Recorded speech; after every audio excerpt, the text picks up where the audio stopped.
Croyez-vous que la technologie peut transformer notre essence spirituelle? Erika Marlowe en a fait l'expérience. Pendant les 7 minutes où elle a été cliniquement morte, elle a eu une rencontre directe avec Jésus et a reçu une révélation sur un avenir qui semble sorti d'un film, mais qui est plus réel que nous ne l'imaginons. Il a averti d'une tromperie mondiale en préparation qui pourrait nous impacter tous. Maintenant, je vais passer la parole à Erika, qui partagera ce message que le monde a besoin d'entendre. Je m'appelle Erika Marlowe, et ce que je vais raconter aujourd'hui est peut-être l'une des histoires les plus difficiles de ma vie. Je n'aurais jamais imaginé devoir partager cela, mais après ce que j'ai vécu et surtout après ce que Jésus m'a révélé, j'ai compris que je n'avais pas le choix. Ce qui m'est arrivé a tout changé, et je sens que ce message ne peut pas rester gardé pour moi seul. C'est quelque chose que tout le monde doit savoir, surtout maintenant, dans les temps que nous vivons. Tout a commencé le 12 octobre 2023. Je rentrais chez moi après un autre long service à l'hôpital Saint-Marie, où je travaille comme infirmière. C'était une journée ordinaire, de celle où vous ne souhaitez que rentrer chez vous, poser vos pieds, entendre le rire de vos enfants, et sentir l'étreinte chaleureuse de votre partenaire. C'est ce que j'espérais cette nuit-là, paix et repos, mais, comme on dit, la vie a ses propres plans.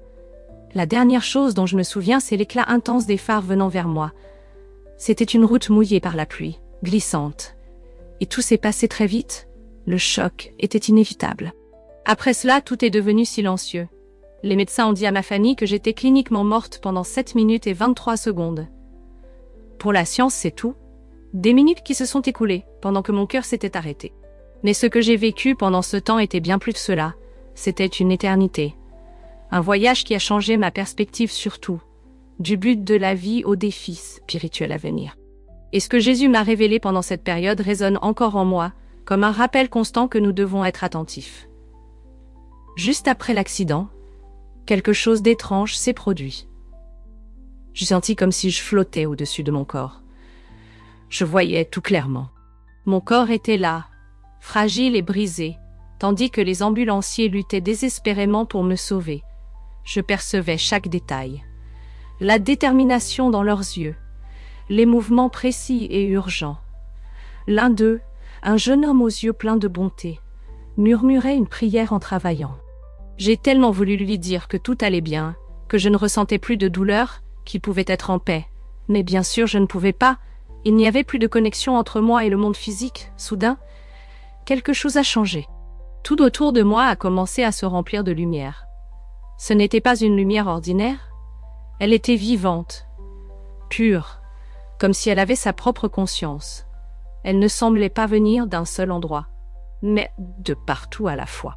C'était une lumière qui enveloppait, qui réchauffait, mais qui apportait aussi une révérence qui vous faisait réaliser à quel point vous êtes petit face à quelque chose de si grandiose. J'ai senti comme si j'étais attirée vers le haut, enveloppée par cette lumière radieuse. Et puis j'ai entendu une voix qui semblait non seulement me parler, mais résonner en moi. « Erika », elle a dit, et à cet instant, toute mon âme a reconnu qui c'était. C'était Jésus. Je n'avais besoin de rien d'autre pour savoir. Ce n'était pas quelque chose que mes yeux physiques pouvaient confirmer. Mais mon essence, mon être le plus profond, savait que c'était lui. Au début, je ne pouvais pas le voir clairement à cause de l'intensité de la lumière. Mais sa présence était indéniable. Il y avait tant d'amour, tant de soins, mais aussi une autorité qui vous faisait sentir que vous étiez devant le Créateur. C'était comme si chaque partie de moi était observée, comprise, et pourtant, complètement acceptée. Il n'y avait pas de jugement, juste de l'amour, un amour qui semblait infini et inébranlable.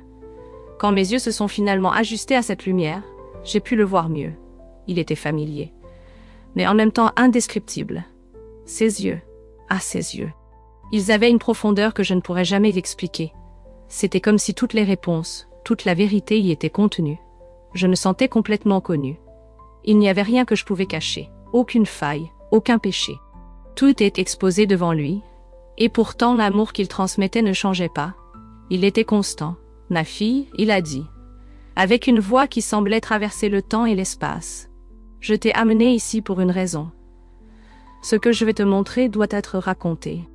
Mon peuple dort et le mensonge qui vient est plus grand qu'ils ne peuvent l'imaginer. » Pendant un moment, j'ai hésité. Je sentais que j'avais tant à apprendre, tant à demander. Mais une inquiétude m'a envahi. Comment moi, une personne si ordinaire, pourrais-je porter un message si important ? Ai-je réussi à dire, bien que pas avec des mots physiques, je ne suis qu'une infirmière, qui va m'écouter. Il a souri, et ce sourire, plein de tendresse et de certitude, m'a marqué pour toujours. J'ai toujours utilisé les humbles, il a dit. Et à cet instant, j'ai compris. Peu importait qui j'étais, peu importait ma profession, mon niveau de connaissance, ou combien d'erreurs j'avais commises, ce qui importait, c'était le message, la vérité qu'il me confiait, car ce message n'était pas le mien, c'était le sien. Et tout ce que je devais faire, c'était raconter, partager et faire confiance qu'il s'occuperait du reste. Maintenant, je suis ici, essayant de trouver les mots justes pour décrire quelque chose qui va bien au-delà de ce que le langage peut exprimer. Mais je le fais parce que je sais que quelqu'un, quelque part, a besoin d'entendre cela. Vous qui regardez, peut-être avez-vous des doutes, des peurs, ou vous sentez-vous perdu, sachez que vous êtes connu, vous êtes aimé, et plus important encore, vous n'êtes pas seul. Ce que Jésus m'a montré était un avertissement, un appel à nous réveiller, à être attentifs. La tromperie qui vient ne sera pas évidente, elle sera subtile, presque imperceptible. Mais il nous a donné des outils pour discerner, pour résister. Nous devons être vigilants, renforcer notre foi et nous entraider pour ne pas tomber dans le mensonge. Cette histoire ne parle pas de moi, elle parle de nous tous, de comment nous pouvons ensemble trouver la vérité et vivre selon elle. J'espère que, d'une certaine manière, ces mots toucheront votre cœur et vous donneront la force dont vous avez besoin pour affronter ce qui vient. Parce qu'à la fin, son amour est suffisant pour nous soutenir, toujours, partagez ce que je vous montrerai. Ne vous inquiétez pas de qui écoutera. Je m'occuperai du reste. Avec ces mots, Jésus a pris ma main, et en un instant nous étions dans un endroit qui ressemblait à une rue ordinaire. Cependant, quelque chose en moi savait que ce n'était pas seulement le présent, c'était l'avenir, un avenir effrayant de proximité. Tout semblait familier. Les bâtiments, les gens, la course quotidienne, mais il y avait quelque chose de différent, quelque chose qui ne se voyait pas au premier coup d'œil. Erika, Jésus a dit, sa voix chargée d'autorité et de compassion. Observe attentivement. L'ennemi est rusé. Ça... Il sait comment tromper même les plus fidèles, s'il le peut. Le décor était plein de mouvements. Hommes et femmes marchaient précipitamment, vaquant à leur vie, complètement inconscients de ce qui allait arriver.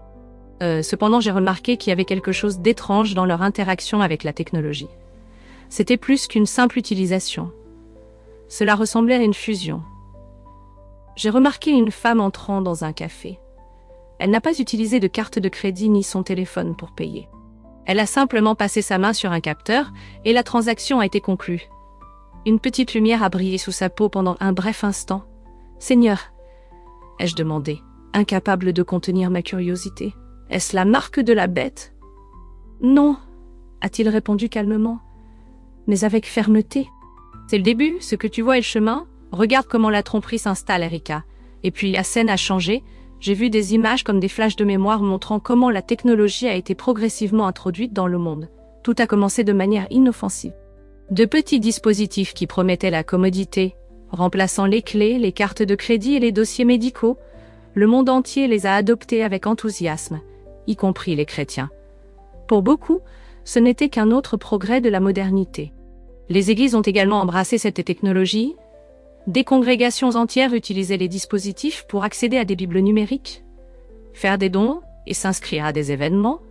Il n'y avait pas de questionnement. Cela n'impliquait pas d'adoration ou de serment.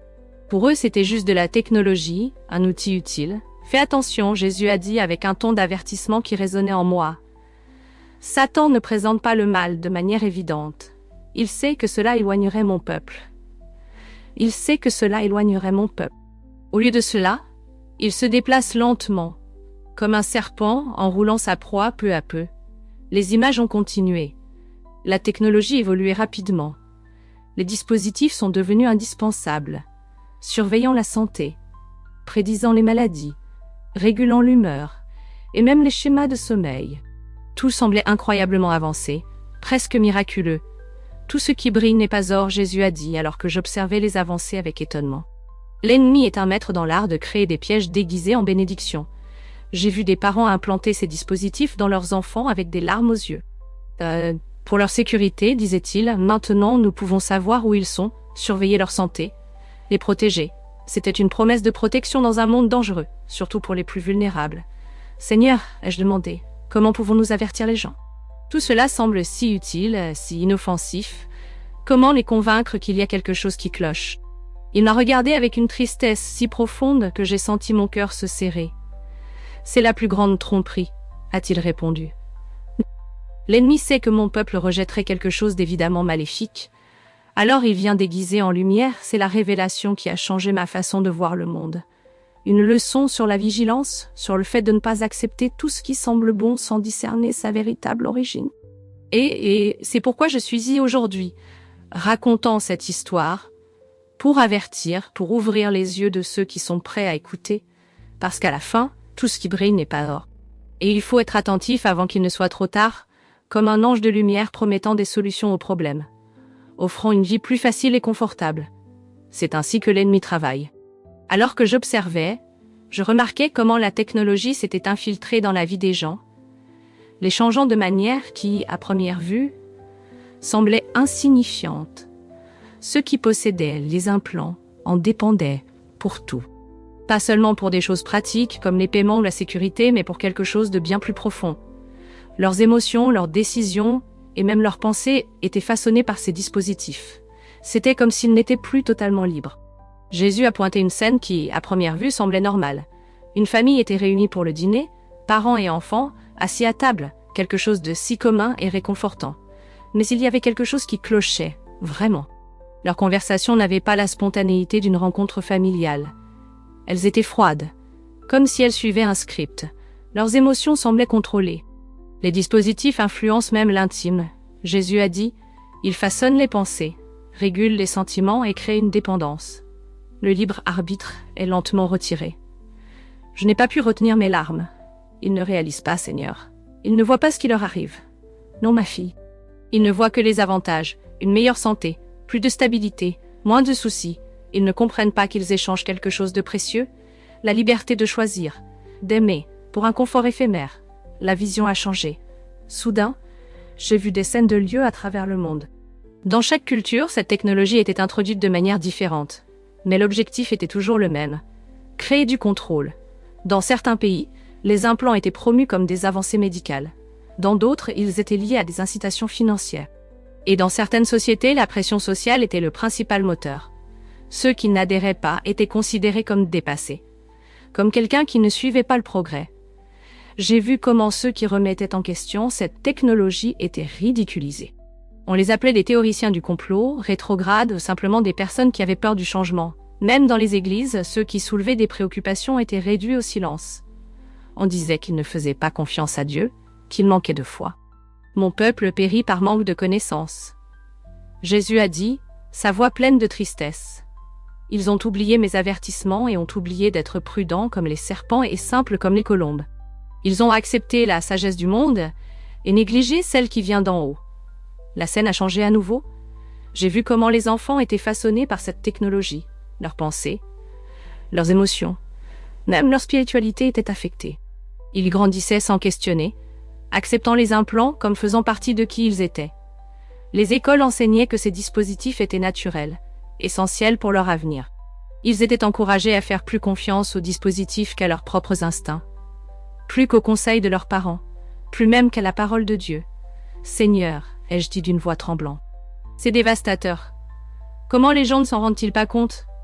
Parce que, ma fille, ils ne regardent qu'avec des yeux physiques. Ils ne cherchent pas avec les yeux spirituels. Ils ne voient que les avantages superficiels, sans percevoir le prix qu'ils paient. Cette vision résonne encore en moi. Je ne peux pas oublier les regards vides, les sourires contrôlés, la perte de la liberté qui est si essentielle pour l'âme humaine. Je partage cela parce que je sais qu'il y a un choix, il y en a toujours un. Mais nous devons être attentifs, chercher le discernement, et nous rappeler que tout ce qui semble bon ne vient pas d'en haut, que nous puissions voir au-delà de l'éclat, au-delà de la promesse de facilité, et trouver la véritable liberté en Dieu. Ils voient les avantages qu'ils ont devant leurs yeux, mais ne voient pas le prix spirituel qu'ils paient pour cela. Le bénéfice temporel est évident, mais les conséquences éternelles restent cachées. Alors que Jésus parlait, la scène autour de nous a changé de manière drastique. Ce qui était auparavant un monde relativement calme est devenu un chaos. Les banques fermaient, les réseaux électriques échouaient, les chaînes d'approvisionnement s'effondraient. Partout, il y avait des visages marqués par la peur, des familles désespérées, des foules cherchant des réponses à des problèmes qui semblaient insurmontables. Maintenant, regarde, Jésus a dit, sa voix chargée de sérieux. C'est ainsi que la marque sera introduite. J'ai vu des dirigeants mondiaux apparaître sur des écrans géants, à la télévision, sur les téléphones portables. Ils présentaient une solution à la crise, disant que la technologie actuelle, qui était déjà indispensable pour la plupart des gens, devait être mise à jour. Ils affirmaient que cette mise à jour était nécessaire pour garantir la sécurité et la stabilité à l'avenir. Fais attention à la façon dont ils présentent cela. Jésus avertit. Les médias promouvaient la mise à jour comme quelque chose d'inévitable et de positif. Elle était présentée comme simplement la prochaine version de ce qui existait déjà. Une étape naturelle dans le progrès technologique. Des dirigeants religieux apparaissaient également, rassurant leurs fidèles, disant qu'il n'y avait pas de quoi s'inquiéter. Après tout, ce n'était que de la technologie, et cela ne nécessitait pas d'adoration ou de soumission à une figure spécifique. Maintenant, Jésus a dit, d'une voix solennelle, « Je vais te montrer ce qu'ils ne peuvent pas voir. » À l'instant, mon regard a changé. Je pouvais voir le royaume spirituel se superposer au physique. Ce que j'ai vu m'a rempli de tristesse et d'horreur. Lorsque les gens recevaient cette nouvelle mise à jour, une obscurité subtile s'infiltrait dans leurs esprits. Au début, cela ne se remarquait presque pas. Ils continuaient à prier, à fréquenter leurs églises, à lire leur Bible. Mais quelque chose d'essentiel avait changé. La marque, a expliqué Jésus, ne sera pas introduite avec violence, du moins pas au début. Elle sera acceptée volontairement, même avec enthousiasme. L'ennemi a appris que la persécution ne fait que renforcer mon peuple. C'est pourquoi il choisit la tromperie, présentant la marque comme une étape logique, bénéfique. À mesure que le temps passait dans la vision, j'ai vu les changements se produire de manière subtile, presque imperceptible. Les prières des gens devenaient vides, répétitives, comme si elles n'étaient que des mots dits mécaniquement. Leur pratique d'adoration avait perdu la chaleur et la connexion authentique avec Dieu. Mais ce qui était le plus alarmant, c'était que leur capacité à discerner la vérité spirituelle disparaissait. « Seigneur, ai-je demandé d'une voix tremblante, pourquoi ne peuvent-ils pas voir ce qui se passe ?»« Parce que tout se passe progressivement, » a-t-il répondu avec une profonde tristesse. Comme une grenouille dans l'eau qui est chauffée lentement, ils ne réalisent pas qu'ils sont éloignés de mon esprit jusqu'à ce qu'il soit trop tard. La vision s'est élargie, montrant les différents secteurs de la société, transformés par cette technologie. Dans la santé, elle promettait un suivi parfait et des traitements automatiques. Dans les finances, elle offrait une sécurité absolue et un accès universel aux ressources. Dans les relations, elle disait faciliter une communication plus profonde et harmonieuse. Ce qui m'a le plus touché, c'est d'observer les familles. Les parents, croyant faire le meilleur pour leurs enfants, leur expliquaient comment cette mise à jour garantirait leur sécurité, leur succès académique et leur avenir dans le nouveau système mondial. Ils ne voyaient pas ce qu'ils cédaient en échange. Regarde attentivement. Jésus a instruit. Remarque comment ils utiliseront la peur pour faire pression sur ceux qui hésitent. J'ai vu des nouvelles sur des enfants empêchés de fréquenter les écoles, des familles perdant des emplois, des personnes incapables d'acheter de la nourriture ou des médicaments sans le nouveau système. La peur et la pression sociale faisaient que beaucoup, même réticents, cédaient. Cette vision n'était pas seulement un avertissement, c'était un appel. Un appel à se réveiller, à se rappeler que ce qui est présenté comme un progrès ne nous mène pas toujours en avant, que l'éclat de la facilité et de la sécurité peut cacher des pièges invisibles. Si cette vision m'a appris quelque chose, c'est que nous devons chercher le discernement, pas seulement avec les yeux physiques, mais avec les yeux spirituels, car tout ce qui semble bon n'est pas vraiment bénéfique, et surtout, notre liberté spirituelle est ce qu'il y a de plus précieux. Tu vois comment l'ennemi utilise de bonnes intentions pour détourner les gens? Zrenia a demandé, sa voix chargée de douleur. Ils croient qu'ils font des choix sages, qu'ils sont responsables en tant que citoyens et parents, mais en réalité, ils choisissent de s'éloigner de moi. Ces paroles m'ont profondément marqué, et la vision a changé à nouveau. Ce que j'ai vu cette fois était encore plus perturbant. La technologie qui était autrefois un simple implant physique avait maintenant évolué. Elle était intégrée directement à la conscience humaine, modifiant non seulement le comportement, mais aussi les pensées, les émotions et la capacité même des gens à se connecter spirituellement. C'est le véritable danger, a expliqué Jésus, sa voix pleine de sérieux. La marque ne concerne pas seulement ce que les gens peuvent acheter ou vendre, elle concerne qui ils deviennent. Elle corrompt l'image de Dieu dans laquelle ils ont été créés. Alors que Jésus parlait, la vision m'a montré comment différentes générations réagissaient à cette mise à jour. Les plus âgés, qui se souvenaient d'une époque plus simple, résistaient souvent au début. Mais la génération d'âge moyen, pressée par des questions pratiques, acceptait généralement. Et les jeunes, ils embrassaient la mise à jour avec enthousiasme, croyant que c'était un progrès inévitable, la prochaine étape de l'évolution humaine. « Seigneur, ai-je demandé, ma voix hésitante, que se passe-t-il avec ceux qui acceptent cette mise à jour ?» Jésus a fait une pause avant de répondre, son expression chargée d'une profonde tristesse. Ceux qui acceptent de bon gré scellent leur destin éternel. Cette mise à jour ne change pas seulement leur corps. Elle altère quelque chose de bien plus profond. Ils perdent la capacité de ressentir la conviction du Saint-Esprit et de comprendre la vérité spirituelle. Alors que Jésus parlait, la vision se déroulait devant moi. J'ai vu des personnes qui avaient un jour été des croyants fervents et passionnés, devenant progressivement insensibles spirituellement. Leurs paroles étaient encore religieuses, mais leur cœur était endurci. Ils pouvaient citer des versets de la Bible, mais la force des mots avait disparu. Ils parlaient de Dieu, mais ne pouvaient plus entendre sa voix. « Seigneur, ai-je demandé presque en pleurant, et ceux qui résistent, que leur arrive-t-il » La scène a changé à nouveau, cette fois j'ai vu un autre groupe, ceux qui avaient refusé la mise à jour. Ils faisaient face à des défis immenses, ne pouvaient pas acheter de nourriture dans les marchés communs. Leurs enfants n'avaient pas accès aux écoles publiques. Beaucoup avaient perdu leurs emplois. Mais malgré cela, ils brillaient spirituellement comme des phares dans l'obscurité croissante. Ceux-là sont mes fidèles, Jésus a dit, son regard plein d'amour et de fierté. Ils peuvent voir ce que d'autres ne peuvent pas, car ils ont gardé leurs yeux spirituels ouverts, étudié ma parole et appris à discerner la vérité du mensonge. Je les ai observés alors qu'ils formaient des communautés. Ils se soutenaient mutuellement, partageaient des ressources, aidaient ceux qui étaient dans le besoin. Ils n'étaient pas violents, ni motivés par la peur. Ils étaient pacifiques, mais fermes dans leurs convictions. Seigneur, ai-je demandé à nouveau? Comment les gens peuvent-ils reconnaître cela quand cela commencera? Que doivent-ils observer? Premièrement, a-t-il répondu, faites attention à la technologie qui promet de vous rendre meilleur que je ne vous ai créé. L'ennemi offrira des améliorations pour l'esprit et le corps. Mais ces améliorations auront un coût spirituel profond. Deuxièmement, remarquez quand la commodité commence à devenir obligatoire. Ce qui sera initialement présenté comme optionnel deviendra progressivement essentiel pour la vie quotidienne. Troisièmement, faites attention. Observez comment l'ennemi travaille. Il cible les plus jeunes, sachant qu'ils accepteront sans questionner ce que leurs parents pourraient hésiter. Il cherche à façonner une génération entière avant même qu'elle ait la chance de discerner la vérité. Les paroles de Jésus résonnaient intensément alors que la vision continuait. Il m'a montré comment cette technologie ne promettait pas seulement la commodité, mais commençait aussi à changer l'essence de la relation des gens avec lui. Tout ce qui rend la prière plus distante, qui diminue la sensibilité spirituelle, ou qui affaiblit la conviction du péché doit être vu comme un avertissement, a-t-il dit avec fermeté. Mais au milieu de l'obscurité croissante, quelque chose de beau s'est produit. J'ai vu une lumière percer.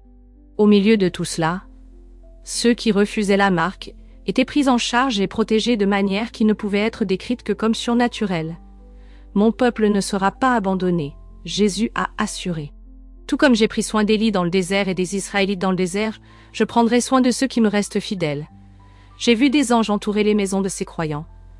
J'ai vu des miracles se produire, de la nourriture se multiplier, des besoins être comblés de manière inexplicable. Mais surtout, j'ai vu comment ces difficultés les rapprochaient encore plus de Jésus. Leur relation avec lui était plus forte que jamais. « Seigneur, ai-je demandé, que doivent faire les gens pour être préparés ?» Jésus m'a regardé, et ses paroles étaient claires et directes. « Dis-leur de renforcer leur relation avec moi maintenant, pas plus tard. Ils doivent connaître ma voix si bien qu'ils puissent distinguer toute tromperie. Dis-leur d'étudier ma parole avec diligence. Toutes les réponses y sont, mais sans connaître la vérité, ils ne pourront pas reconnaître le mensonge. Dis-leur de construire des relations solides avec d'autres croyants. Dans les temps à venir, ils auront besoin les uns des autres. Enseignez aux enfants à m'aimer plus qu'ils n'aiment les facilités du monde, et surtout dis-leur de ne pas avoir peur. J'ai vaincu le monde et ceux qui me restent fidèles partageront cette victoire. Soudain, j'ai senti une force me tirer. Il est temps que tu reviennes, a dit Jésus. Mais Seigneur, ai-je protesté, il y a tant de choses que je veux savoir. Il a souri, plein d'amour. Ce que tu as vu est suffisant. Partage-le avec fidélité. Ceux qui ont des oreilles pour entendre entendront. L'instant d'après, j'étais de retour dans mon corps, des équipements hospitaliers autour de moi, des visages inquiets. Mais en moi, il y avait un feu ardent, une urgence de partager tout ce que j'avais vu. Cela s'est passé il y a 6 mois. Depuis, j'ai observé attentivement les avancées technologiques autour de moi. Chaque fois que je vois des nouvelles sur des implants ou l'intégration biotechnologique, je me souviens de ce que Jésus m'a montré. Certains me demandent si je suis contre toute technologie. Je ne le suis pas, j'utilise encore mon téléphone, mon ordinateur. Mais je suis extrêmement prudente avec tout ce qui interfère directement avec le corps ou l'esprit humain. Jésus a clairement indiqué qu'il y a une ligne, une fois franchie, il n'y a pas de retour. Je partage cela maintenant, car le temps est court, la technologie qui mènera à la marque est déjà en développement. La crise qu'il apportera est plus proche que nous ne l'imaginons. Si vous lisez ceci, s'il vous plaît, prenez-le au sérieux, étudiez la Bible, priez pour le discernement, construisez des relations solides avec d'autres croyants, et surtout, renforcez votre relation avec Jésus. Connaissez-le si profondément que rien ne puisse s'interposer entre vous. Rappelez-vous, la marque ne sera pas présentée comme quelque chose de maléfique, elle viendra comme une solution, un raccourci, une promesse d'une vie meilleure. Mais aucune commodité ne vaut la perte de votre connexion avec Dieu. Jésus a dit que beaucoup ne croiraient pas cet avertissement, et c'est bien. Mon rôle n'est pas de convaincre, mais de partager ce que j'ai vu. Ceux qui cherchent la vérité la reconnaîtront. Si vous ressentez de la peur en lisant ceci, n'en ayez pas. Jésus a promis qu'il prendrait soin de ses fidèles. Sa protection et sa provision seront plus que suffisantes. Concentrez-vous sur le renforcement de votre relation avec lui maintenant, et rappelez-vous de ces paroles, « J'ai vaincu le monde ». La tromperie sera grande, mais notre Dieu est plus grand. Restez proche de lui, et vous ne serez pas trompés. Quel témoignage puissant et transformateur, l'expérience d'Erika Marlowe nous rappelle quelque chose d'essentiel. Nous devons être vigilants, renforcer notre foi et chercher le discernement pour affronter les défis spirituels de notre temps. Ce qui semble inoffensif peut cacher des pièges subtils, mais comme Erika nous l'a montré, notre connexion avec Dieu est la plus grande protection que nous ayons. Erika, merci beaucoup pour votre courage à partager ce message si important. Et à vous qui êtes restés avec nous jusqu'à la fin, ma gratitude du fond du cœur, que ces paroles aient touché votre vie et vous aient inspiré à vous rapprocher encore plus de Jésus. Que Dieu vous bénisse, vous et votre famille, en apportant discernement, paix et protection à chaque étape de votre parcours. Nous nous voyons à la prochaine fois, et souvenez-vous, Dieu est plus grand que toute tromperie.